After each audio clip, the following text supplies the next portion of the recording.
Hi everyone, this is Teacher Lou from Delta Learning Space, and today we are going to be taking a quick look at dimensional analysis, which is a powerful tool in chemistry used to convert units.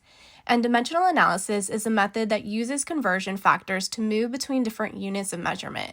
And this helps make sure that our answers have the right units, and it makes chemistry problems way easier. And conversion values are these factors that express the mathematical relationship between the different values. For example, we have that 1 foot is equal to 12 inches. And these factors, we can express them as ratios. And ratios can be represented as fractions. And so when we express a conversion factor as a ratio, we can write it like 12 inches over 1 foot, which is represented as a fraction. And this is going to be helpful later on when we actually do the dimensional analysis part of it. Now let's try one and let's look at our first practice problem. We are going to convert 914.4 centimeters into inches.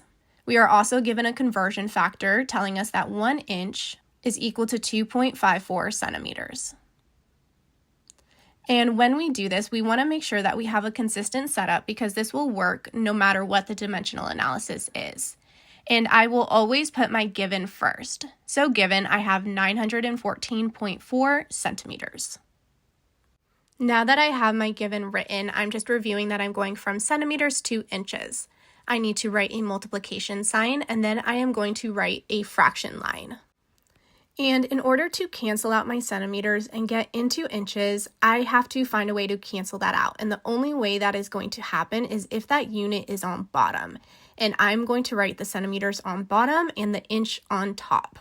And now I'm just going to include the values that go with each unit. 1 goes with inch, while 2.54 goes with centimeters. And now is the time to do the actual math.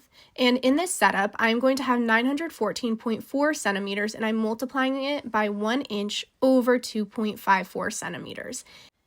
And this is the setup that I want because my centimeters will cancel out, leaving me with the only unit of inches. And so I've done that math already, and 914.4 times 1 divided by 2.54 is going to be 360, and my centimeters will cancel out, leaving my units as inches. And that is how you do dimensional analysis. It is all about canceling out units to get the unit that we want using appropriate conversion factors. Thanks for staying.